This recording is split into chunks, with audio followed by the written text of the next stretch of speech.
한국은 지금 제2의 거북선이라 불리는 항공모함을 만들고 있습니다. 그동안 수건사업이었던 항공모함이 만들어지면 한국의 해군은 한반도를 넘어 태평양과 전세계 바다를 향해 진출하는 강력한 힘을 지닐 것으로 전망되고 있습니다. 국방부는 지난해 2024년까지 5년간 291조 원을 투입해 다목적 대형 수송함 건조, 이지스 구축함과 3,000톤급 잠수함, 한국형 구축함 K2 전차와 차륜형 장갑차, 230mm 다연장 로켓 등을 도입하겠다고 밝혔습니다. 특히 군 당국은 단거리 이착륙 전투기의 탑재 능력을 고려해 국내 건조를 목표로 2020년부터 선행 연구를 통해 개념 설계에 착수할 계획이며 2030년대 실전 배치할 계획이라고 했습니다. 그런데 여기서 특별히 주목받은 것은 한국의 다목적 대형 수송함이라 불리는 항공모함이었습니다. 그동안 해군의 수건 사업으로 여겼던 항공모함이 이제 정말 만들어진다는 것이었습니다. 백령도함이라 불리는 대형 수송함은 3만톤급으로 경항모급으로 추진될 전망입니다. 백령도함은 가판을 특수 재질로 만들어 5세대 스텔스 전투기 F-35B가 이착륙할 수 있습니다. F-35B는 미국 해병대용으로 우리가 이미 도입한 공군용 F-35A와 달리 수직 이착륙 기능이 있어 경항모가 만들어진다면 우리도 F-35B를 운용할 수 있게 되어 바다하늘에서 더 강력한 힘을 발휘할 수 있습니다. 무엇보다 우리 전략자산인 항공모함을 운용하면 해외 지원을 받지 않고도 독자적인 해공군 작전이 가능해질 전망입니다. 그동안 항공모함을 갖는 데는 수많은 반대와 저항이 있었습니다. 항공모함을 운용하는데 1년에 수천억이 소요되고 경항모를 건조하는 데만 해도 3-4조 원이 들기 때문입니다. 반대하는 이들은 한반도처럼 좁은 바다에서 굳이 이런 거액을 쏟아부어가며 항모를 만들고 유지해야 하냐고 반대했습니다.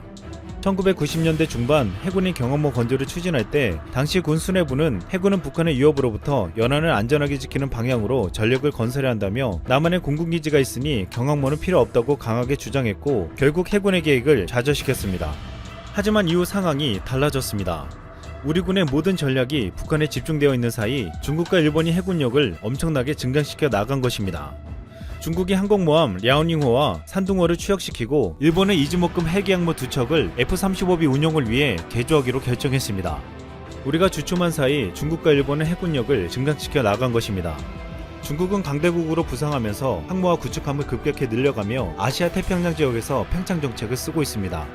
아직 이를 견제하는 미국의 상대가 되지 않는다고 하지만 아시다시피 최근 미국의 움직임이 심상치 않습니다. 트럼프 대통령은 더 이상 세계의 경찰 역할을 하지 않겠다고 했습니다. 최근 트럼프 대통령은 독일에 주둔 중인 미국 9,500여 명의 감축을 지시했습니다. 이에 따라 독일 주둔 미군 규모는 34,500명에서 25,000명으로 줄어들 전망입니다. 전문가들은 트럼프 대통령 취임 이후 미국과 독일 간 긴장이 고조되었고 군사비 지출을 두고 양국이 마찰을 빚은 점이 철수 이유라고 분석하고 있습니다. 가장 중요한 이유는 트럼프는 독일에게 지난해 GDP 대비 2% 이상 인상해야 한다고 주장했으나 지난해 1.36%를 냈던 독일은 2031년에서야 2%를 주겠다고 했기 때문입니다. 워싱턴 포스트 등 외신은 이번 조치로 미국과 방위비 분담금을 놓고 갈등 중인 다른 동맹국들과의 관계가 악화될 수 있다는 분석을 내놨습니다. 여기에는 한국도 직격탄을 맞을 수 있다고 보고 있습니다. 지난해부터 이어온 한미 방위비 협상이 최근 교책 상태에 빠져 있습니다. 한국은 크게 양보해서 13% 인상을 제시했지만 미국은 이를 거절하며 50% 인상 규모인 13억 달러를 요구하고 있습니다. 만약 끝까지 합의가 되지 않는다면 독일에서 보았듯이 주한미군 감축을 피할 수 없을 거라는 전망이 나오고 있습니다. 주일본 대사를 지낸 이수훈 경남대 교수는 주한미군 감축은 머지않아 불가피한 현실이 될 것이라고 밝히며 트럼프가 재선이 되든 민주당 후보가 되든 주한미군 감축은 현실이 될 가능성이 크다고 말했습니다. 또한 일단 미국의 재정이 구조적으로 좋지 않다, 돈이 없다, 그리고 이번 감염병 위기를 거치면서 미국이 주도하는 국제질서가 바로 미국의 행동에 의해 크게 훼손됐고 망가진 자유주의 국제질서는 유력이 없고 미국이 자신의 돈으로 전세계 미군을 주둔시킬 이유가 없어지는 것이라며 중장기 과제로 지금부터 주한미군 감축 철수 가능성에 대비한다고 주장했습니다. 만약 미군이 주한미군을 감축하거나 철수한다면 당장 문제가 되는 것은 한반도 인근에 배치된 미국의 해군 전력입니다. 그동안 태평양이 안정된 정세를 유지해온 것은 중국의 팽창 정책을 억제해온 미해군 7함대 덕분이었습니다.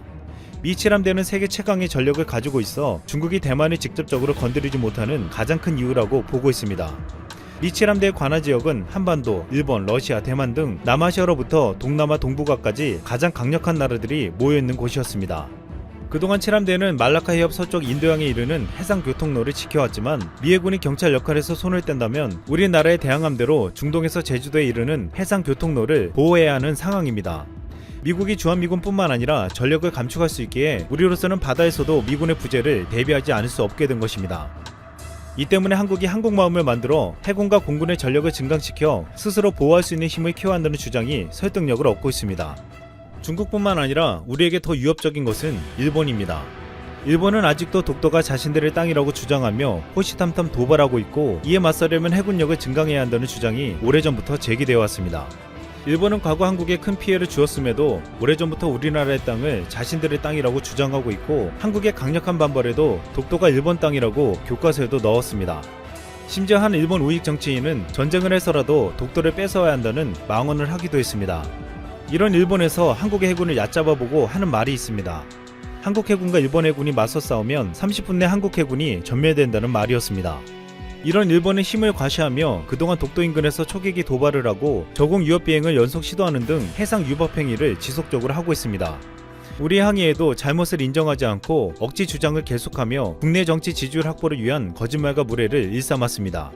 실제로 일본 해상자위대의 함정 규모는 총 46만 톤이며 한국 해군은 19만 톤으로 해상자위대의 규모가 2배 이상입니다.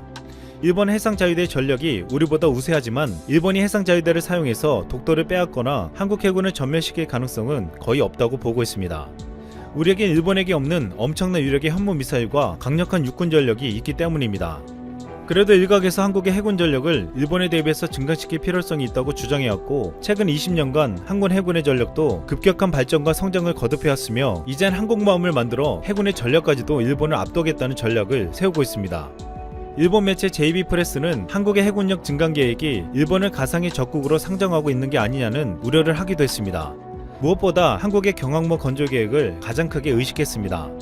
이 해군의 전력을 감안할 때 한국이 일본보다 나은 항모를 보유한다고 하더라도 일본에는 심각한 위협이 될 수 없다고 말하면서, 그래도 한국의 일부 전함이 일본에 심각한 위협이 될 수 있다며 한국의 통합화력 지원함을 들었습니다. 한국은 다량의 탄도미사일과 지상공격 장거리 순항미사일로 무장한 지상공격 전함을 만들려고 한다고 이 매체는 설명했습니다. 일본이 가장 겁을 내는 것은 바로 현무 3C 순항미사일로 한국군이 건조에 배치될 함정이 장거리 순항미사일이 배치될 경우 일본을 타격할 수 있다는 것이었습니다. 현무 3C는 최대 사거리가 1500km로 해군용으로 개조해 이지스함과 구축함, 통합화력 지원함에 배치할 경우 일본에는 상당한 위협이 될 것으로 보이고 있습니다. 결국 한국이 항공모함에 F-35B를 싣고 현무미사일을 장착한 함대를 함께 운용한다면 어느 나라도 쉽게 무시할 수 없는 가공할 만한 힘을 발휘한다는 것입니다. 여기에 빠질 수 없는 것이 10년 전부터 준비해온 한국형 차기 구축함 KDD-X입니다. KDD-X는 해군이 현재 운용 중인 세종대왕급 이지스함보다 작은 6,000톤급으로 6척이 건조돼 2020년대 중반 이후 전력화될 예정입니다. KDD-X는 이지스 체계를 순수 국내 기술로 개발 탑재하는 첫 구축함으로 우리나라는 이지스함 보유국을 넘어 진정한 의미의 생산국 반열에 올라서게 될 전망입니다. 이지스함은 미국이 개발한 통합 전투 체계인 이지스 시스템을 탑재한 군함으로 적의 미사일이나 항공기를 레이더로 식별해 모든 무기를 막을 수 있다고 알려져 있습니다. KDD-X가 완성되면 우리는 미국, 영국, 일본, 중국, 노르웨이에 이어 세계에서 6번째로 국내 기술로 이지스함을 생산하는 나라가 됩니다. 그동안 이지스함은 해군력의 척도로 평가되었는데 우리는 중국과 일본에 크게 뒤지고 있었습니다. 하지만 앞으로 우리가 세종대왕급보다 성능이 개량된 이지스함 3척을 추가 건조하고 KDD-X까지 만들어진다면 2030년에는 총 12척의 이지스함을 보유하게 됩니다. 이렇게 되면 이지스함 전력에서는 중국과 일본에 크게 뒤지지 않는 수준이 될 것으로 보고 있습니다. 해군의 전력 증강이 계획대로 진행된다면 2030년대 해군은 대형 수송함 1척, 이지스함 2척, 한국형 구축함 2척, 3,000톤급 잠수함 1척에 군수 지원함 등이 선별적으로 투입되는 강력한 기동전단 3개를 갖추게 될 것으로 전망되고 있습니다. 이는 해군의 작전 범위를 동아시아 일대로 넓히는 기반으로 KDD-X와 무인체계가 추가되면 전투력은 더욱 높아질 전망입니다. 1980년대까지 한반도 연안을 벗어나지 못했던 한국 해군이 태평양으로 진출하는 기회의 문이 열리게 된 것입니다. 최근 한국 정부는 적을 북한에 한정하지 않고 상황에 따라 주변국도 적이 될 수 있다고 보고 적의 개념을 확장시켜 대비하고 있습니다. 그동안 북한의 위협에만 대응했지만 이제 미국이 한반도에서 경찰 역할을 하지 않게 된다면 중국과 일본도 우리에게는 상황에 따라 위협이 될 수도 있다는 것입니다. 이에 우리는 중국과 일본을 견제할 만한 전력이 절대적으로 필요하다고 판단하고 있습니다. 적어도 인근 상공이나 영해에서 중국과 일본에게 쉽게 밀리지 않으며 섣부른 오산을 하지 못하게 만들겠다는 것입니다. 한국이 지금 만들고자 하는 항공모함은 제2의 거북선이 될 거라고 말하고 있습니다. 이순신 장군의 거북선은 2016년 미국 군사 매체에 의해 세계군 역사상 7대 명품 군함 중 하나로 꼽힐 정도로 훌륭했습니다. 임진왜란 때 이순신 장군은 거북선으로 왜구들과 23전 23승에 빛나는 승리를 거두며 일본 해군 전체를 무너뜨렸습니다. 이제 한국은 이순신 장군의 길을 받들어 다시금 모두가 두려워할 만한 강력한 해군을 만들어갈 준비를 하고 있습니다. 한국이 발전할 수 있었던 것은 일본의 자산 덕분이다. 그러다 카스히로 산케이 신문 논설위원이 이와 같은 제목으로 충격적인 내용의 칼럼을 최근 게시했습니다. 이 칼럼은 일본이 2차 세계대전에서 패하고 한반도를 떠날 당시 52억 달러 규모의 자산을 한국에 남겼다. 이는 현재 가치로 환산하면 수백조 원에 달한다. 이 자산이 미국을 거쳐 한국에 양도됐고 이것이 한국 경제의 발전의 기초가 됐다. 라며 최근 한국 법원이 한국 내 일본 전범 기업들의 자산 압류를 강행하겠다 결정한 것이 잘못된 판단이라 주장하고 있습니다. 또한 산케이 신문은 한국에서 유명한 재벌기업 SK그룹의 뿌리는 일제강점기 시대 세워진 일본인 회사 센코요 직물이다. 1945년 2차 세계대전에서 일본이 패해 철수한 뒤 한국에게 소유권이 넘어갔고 한국 기업이 됐다. 라며 SK그룹뿐만 아니라 일본이 남긴 것을 물려받아 발전한 한국 기업들이 아직까지 많이 존재한다는 망언을 내뱉었습니다. 자, 그런데 이렇게 한국을 자극하고 있는 일본에서는 현재 충격적인 일들이 동시다발적으로 일어나고 있습니다. 한국은 이미 온 국민이 재난지원금을 받은 데 이어서 이재명 경기도지사는 국민 1인당 20만원씩 추가로 지급하자며 2차 재난지원금 지원 방안을 정부에 건의했다 밝혔습니다. 반면 일본 정부가 일본 국민들의 약속한 1인당 10만엔의 특별 급부금은 아직까지 구경조차 못한 이들이 대부분이죠. 도쿄신문의 보도에 따르면 수도권의 주요 기초자치단체들로부터 확인한 결과 5월 말 기준 일본의 지급률은 고작 2.7%에 불과했습니다. 도쿄도와 간토 지방에 있는 1천만 가구 중에서 고작 27만 가구만 특별 급부금을 받았는데요. 지금 업무를 총괄하는 일본 총무성은 현재 지급 현황조차 제대로 파악하지 못한 것으로 전해져 일본 국민들은 충격에 빠지게 됐습니다. 이에 블룸버그 통신은 한국의 중앙 집중적인 행정 시스템과 신분 확인 시스템은 코로나19 지원금의 빠른 지급의 핵심 요인이다. 한국의 효율성에 일본을 이겼다 전했습니다. 이뿐만이 아닙니다. 여전히 집단 감염이 발생하고 있는 일본에서 아베 정부가 무리하게 긴급사태를 해제하자 일본 국민들의 불안감이 극에 달하고 있는데요. 내년으로 연기된 2020 도쿄올림픽이 아예 취소될 수 있다는 보도까지 나왔습니다. 교도통신의 보도에 따르면 엔도 도시아키 도쿄올림픽 조직위원회 부회장은 내년 3월에 예정된 올림픽 대표 선수 선발도 큰 문제다 라며 내년 봄까지 지켜봐야 도쿄올림픽을 개최할 수 있을지 여부를 결정할 수 있다 라고 밝혔습니다.